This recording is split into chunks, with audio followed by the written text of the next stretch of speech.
어찌됐건 성남시의 압수수색도 이뤄진 만큼 당시 성남시장이었던 이재명 후보 소환 조사도 불가피해 보이는데요. 그런데 어제 법사위에서는요, 가장 많은 배당금을 받아간 천화동인 1호회, 그 이른바 절반은 그분 것이다. 그분이 정말 이재명 후보냐 아니냐, 이 두고 여러 공방이 있었습니다. 이정수 서울중앙지검장이 여러 말을 했습니다. 요새 계속 나오는 게 이제 그분이 누군지 사실 이것도 관심사항 중에 하나입니다. 그분이 누구냐 상정할 수 있는 사람이 한 사람밖에 없어요. 이재명 지사입니다. 정영학 녹취록에 그분 이런 내용이 있습니까? 녹취록에도 그분이란 표현이 또 한 군데 있긴 있습니다. 다만 그 부분이 그 지금 얘기하는 지금 언론의 세간에서 얘기하는 그 인물을 특정해서 하는 부분은 아니고 다른 사람을 지칭해서 하는 표현은 있습니다. 정치인 그분을 얘기하는 부분은 아닙니다. 그런데 7시간 뒤에 이정수 서울중앙지검장은 그분에 대해서 단언할 수 없다. 그리고 한 발 물러섰습니다. 이른바 정영학 녹취록 속에서 그분 정치인 아니라고 말씀하셨는데 단언할 수 있습니까? 저희가 처음에 오전에도 말씀드렸다시피 수사라는 건 항상 가능성이 열려 있는 부분입니다. 그러니까 가능성을 열어놔야 되는데 그분이 정치인 아니다 이렇게 단언하실 수 있습니까? 아니, 저희가 단언한다는 취지는 아닙니다, 결코. 지금 모든 언론에서 정영학 녹취록 속에서 그분은 정치인이 아니다라고 썼단 말이에요. 굉장히 중요한 거죠. 자신할 수 있습니까? 저희가 분명히 단언은 못하지만 언론사에 촉구하는 의미에서 오전에 말씀드린 부분이 그 부분입니다. 단언을 못하는데 말씀하셨습니까? 그러니까 저희가 확보한 자료로 말씀드린 것이고요. 저희가 확보하지 못한 자료를 혹시 언론사에서 가지고 계신 아니면 어떤 자, 단체에서 가지고 있는 부분을 지검장님. 염두에 둔 겁니다. 어제 저희가 이 시간에 소개를 할 땐 녹취록의 그 분은 이재명 후보가 아니다라고 이정수 중앙지검장이 얘기했단 말을 저희가 전했거든요. 근데 수사 가능성은 열려있다. 단언한다는 취지는 아니다. 한 발 물러선 이유는 어떻게 보십니까? 시청자분들은 아마 기억을 하실 수 있을 겁니다. 4년 전에 국정농단 사건인데 최순실 국정조사 때 조윤선 당시 문화부 장관이 나와서 증언을 했었어요. 그때 문화부에 블랙리스트 있냐 없냐 가지고 엄청나게 따졌는데 거기서 증언한 것들이 나중에 블랙리스트가 있었는데 없다고 이야기한 게 문제가 돼서 사실상 증언감적법 위반의 위중죄가 돼가지고 처벌을 받습니다. 그러니까 국정감사장이나 국정조사장에 와서 공직자가 증언을 할 때, 발언할 때 이게 위증이면요 형사처벌을 받게 돼 있습니다. 감옥에 갑니다. 아마 이정수 지검장도 뭐 법조이니까 그걸 잘할 겁니다. 그러니까 오전에 질문했을 때는 그분은 이재명 지사가 아닙니다라고 이야기했다가 오후에 다시 질문할 때 단언할 수 있느냐 그러니까 그건 아닙니다라고 이야기를 하는 거거든요. 저는 이 부분이 지금 수사의 초동 단계에서 과연 이 대장동 게이트의 마지막 종착역이 이재명 지사인지 아닌지는 검찰도 아직은 예단할 수 없다는 거라는 걸 저는 반증하는 거라고 봐요. 그러니까 본인의 이 국정감사장에서 와서의 증언이라는 게 유증이 될 수도 있다는 그 일각의 우려 속에서 오후에 발을 빼는 모양새 아니겠습니까? 저는 그런 측면에서 보면 이 사건은 어서 빨리 신속하게 그리고 엄정하게 공정하게 정광석화처럼 정말 관련자들 체포하고 증거자료 수집하고 압수수색해서 국민들이 지금 이렇게 해서 대선을 어떻게 치르겠습니까? 5개월 전에 이렇게 난잡해야 되는데 어떻게 대선을 치르겠어요? 저는 후보로 선출된 이재명 지사를 위해서도 그리고 국민들이 정말 현명하게 대선 후보를 선택하기 위해서라도 검찰이 빨리 정리를 해줘야 된다고 생각합니다. 근데 제가 아까 서울중앙지검장의 목소리를 들으면서 지금 자막에 나가 있는 이 부분이요. 자막을 잠시 부탁드려도 될까요? 감사합니다. 서울중앙지검장이 보시면 검찰이 확보를 못한 자료가 있을 수 있다. 라는 얘기를 했는데 정치인 그분은 이재명 후보가 아니다. 라는 것도 뭔가 수사의 방향을 정하는 것 아니냐. 이것도 이렇게 합리적인 추론과 의심은 가능한 겁니까? 그러니까 설사 이정수 지검장 입장에서 현재까지 그분이 이재명 지사라고 보기 어렵다라고 그런 판단이 든다 하더라도 수사라는 것은 완전히 생물이잖아요. 발전 가능성이 있기 때문에 말씀하신 대로 따라서 그 상황에서 할 수 있는 말은 확인해 줄 수 없다라고 했어야 되는 거죠. 저 부분이 그분이 그분이냐라고 했을 때 그 인정 여부에 따라서 상당히 정치권에 파장이 있는 부분인데 확인 안 해주면 될 것을 굳이 뒷질문 나오기 이전에 저걸 단정적으로 표현했다는 것이 과연 저분이 검찰 중앙지검장인가 또는 검찰 현재 수사를 지휘하는 분인가라는 의문이 있고요. 이 그 특검을 주장하는 분들 입장에서 보면 저런 식으로 그러니까 정치적 중립성과 사실 연관된 부분이 없지 않아 있는 것이에요. 그러니까 본인이 정치적 중립성을 지키는 길은 정치권과 관련된 수사에 대해서 예단하는 발언을 하지 말아야 되는데도 불구하고 대선 주자급이 관련된 여러 사건에서 저렇게 예단하는 발언을 했다는 것은 정치적 중립성에 강한 의문이 드는 그런 발언이죠. 검찰의 중립성 얘기를 좀 하셨어요. 예. 그분은 이재명 후보가 아니다라는 일단 어제 전 상황의 이정수 서울중앙지검장의 말 한마디에 오늘 여당은 반색했습니다. 들어보겠습니다. 녹취록 속에 그분이 아니다라는 것을 공식 확인했고 국민의힘의 억지 주장이 거짓으로 판명이 됐습니다. 어제 법사위 국정감사에서 이정수 서울중앙지검장은 녹취록에 그분이라는 표현이 한 군데 있기는 한데 다만 정치인을 의미한 것은 아니다라고 말했습니다.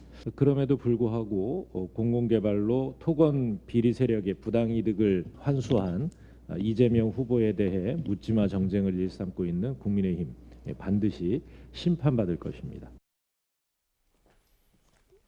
윤호중 원내대표 그분이 아니라는 것을 공식적으로 검찰이 확인했다 이런 표현을 썼고 녹취록 속 그분은 이재명 후보가 절대 아니다.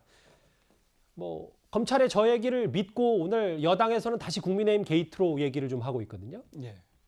근데 지금 사실 뭐 이정수 서울중앙지검장이 얘기한 걸 보면은 일단 검찰이 갖고 있는 녹취록에서는 그분이 정치인이 아니다 이렇게 얘기한 건 맞습니다. 그렇기 때문에 여당 지도부가 또 저렇게 충분히 표현을 할 수 있다고 보고요.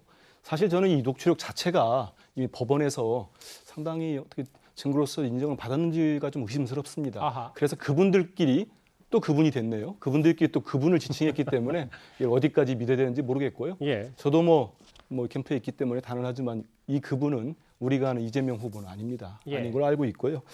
지금 말씀한 대로 왜 또 그러면 여당 국민의힘 게이트라고 얘기하느냐. 지금까지 보면은 이 화천대유에서 나오는 이른바 그 아주 어마어마한 뇌물이라고 할까요? 큰 액수가 나오는 거에 대상들이 연루자들이 보면은 대부분 새누리당 당시에 지금의 국민의힘에 관련된 의원분들이거나 아니면 전임 정권에 있었던 민정수석들이거나 이런 분들이 다 돼 있습니다. 그분들 특히 또 국민의힘 의원이 또 50억 클럽의 이름을 또 얘기했어요. 그리고 당시 뇌물을 받았다는 성남시 의회 의장도 새누리당 당시의 출신이었고요. 이러다 보니까 이건 지금 우리가 볼 때는 많은 국민들이 국민의힘 게이트로 오해하고 있고요. 또 오늘 같은 경우 한 언론에서 보도한 거를 보면은 이 김만배 씨의 이 뇌물 50억 클럽 말고 정영학 회계사가 또 얘기하는 50억 클럽이 따로 있다는 겁니다. 거기에도 뭐 액수가 한 200억 이상 된다는 얘기가 있지 않습니까? 근데 그 취재를 하는 언론사의 기자는 거기에 자기가 취재를 해보니까 또 관련자들이 국민의힘 의원들이더라. 이런 얘기를 했습니다. 예. 그럼 여러 가지 뭐 취재가 됐던 여러 정황상 여당 입장에서는 국민의힘 게이트로 볼 수밖에 없지 않겠는가 이리 생각이 됩니다. 짧게 하나만 더요. 한민수 수석님. 이재명 캠프에서는 그분이 이재명 후보가 아니다. 100% 확신을 한다. 이 말씀이십니까? 아까 일단은 캠프 내에서는 그렇게 정리가 되시나요? 저희 캠프가 해단이 돼가지고요. 예. 일단은 저희가 제가 누구랑 의논은 못했습니다. 못했는데 해단된 상태에서. 예. 그런데 저희들은 지금까지 쭉 보시면 이재명 지사가 연루됐다는 게 단 1도 없습니다. 예. 한 달 이상 모든 물량이 동원되고 야당이 저리 공세를 하고 그리 공격을 했지만 한번 돌이켜 보십시오. 직접 증거가 하나도 나온 게 없고 예. 지금 화천대유에 있는 그 게이트랄지 그 의혹만 사실로 확인되고 있지 않겠습니까? 네. 그런 상황에서 또 뭐 이런 녹취록에 그분이라고 하는 그 자기들끼리 얘기한 이거를 놓고 다시 또 이 지사와 연결한다는 거는 저는 상식적이지 않다고 봅니다. 알겠습니다. 캠프가 해단했다고 하니까 추가 질문을 더 드리기는 어려울 것 같아요. 최근에 대장동 의혹과 관련해서 몇 차례 유감 표명을 했던 이재명 후보인데 사실 오늘은 이런 언급까지 했습니다. 제가 아마 성남시장을 계속했더라면 인가 조건을 변경한다든지 또는 최종 분양가를 통제한다든지 해서 아마 이렇게 되지 않았을 겁니다. 공공개발하는 걸 통째로 막아놓고 막은 다음에 민간개발이 불가피하게 해놓고는 그 민간개발업자들한테 부당이득 취한 거 다 국민의힘 사람들 아니에요. 100% 민간개발업자한테 주자고 하던 국민의힘이 이런 주장을 공격을 할 수는 없는 겁니다. 이거는 폐륜적인 거죠. 윤리에 어긋나는 건데. 그런데 오늘 좀 눈에 띄는 이재명 후보의 SNS가 있어서요. 저희가 한번 화면에 담았습니다. 대장동 개발의 환수익 1,800여 원은 가구당 5, 60만 원씩 성남 시민에게 배당해서 정치 효능감을 드리려 했다. 시장 사태로 실행하지 못했다. 뭐 이런 얘기를 했습니다. 그러니까 이재명 지사가 자꾸 뭐 도둑 이야기를 하시는데 도둑으로 뭐 얼마를 지켜냈다 이야기 하시는데 그렇다면 그 도둑들이 들어오도록 문을 열어주고 이 보안 장치도 안 했던 분은 누구죠? 바로 이재명 당시 시장 아니겠습니까? 그리고 또 그거를 본인이 당군 일의 최대 공익 환수합이라고 그렇게 자랑을 하시더니 이제 와서는 이거 뭐 저 환수시켜지 못해서 내가 있었으면 안 그랬을 것이다라고 이야기를 하시는데 이 앞뒤가 안 맞는 이야기고요. 더군다나 당시에 1,800억은 원래 이게 임대주택을 짓는 명목으로 환수를 한 겁니다. 자, 그러다가 이게 흐지부지 없어지면서 임대주택 부지가 그냥 일반 택지로 들어가면서 또 화천되고 엄청난 이득을 얻습니다. 자, 그리고 이 1,800억 어떻게 썼느냐? 나중에 성남 시민들한테 10만 원씩 다 돌려드렸어요. 자, 그러면 100만 원 투자해서 100억 받은 거는 도대체 뭡니까? 근데 일반 시민들은 그냥 10만 원 받으시라는 이런 이야기인가요? 아니, 그러면 지금 이 몇몇 사람들은 이 100만 원씩, 1000만 원씩 투자해서 수백억, 수천억을 얻어갔습니다. 도대체 이거는 뭐 어떻게 설명할 건가요? 대신 거기서 1,800억 뺏어온 거는 10만 원씩 그냥 시민들한테 나눠준 게 잘했다고 지금 하시는 이야기인가요? 본인이 계셨으면 안 했을 것이다. 이미 그렇게 다 설계가 돼 있었습니다. 본인이 다 사인을 했고 또 본인이 그렇게 자랑을 했습니다. 성남시장실에 내가 했던 업적을 자랑을 했어요. 근데 이제 와서 보니까 아니다. 내가 그러면 성남시장에 있었으면 안 그랬을 것이다. 경기도지사기 때문에 이거야말로 책임 회피 아닌가요? 아니 본인이 이미 다 설계해서 사인 다 해놔놓고 그렇게 다 이 몇몇 사람들한테 다 이득을 줘놔놓고 이제 와 보니까 아닌데 왜 그렇게 자랑하셨습니까? 이렇게 문제가 많은데도 불구하고. 알겠습니다. 뭐 그분 논란까지 번진 그 대장동 특혜 의혹 이재명 후보 얘기인데요. 결국은 다음 주에 있을 이재명 후보가 나오는 경기도 국감이 여러 분수령이 될 것 같습니다.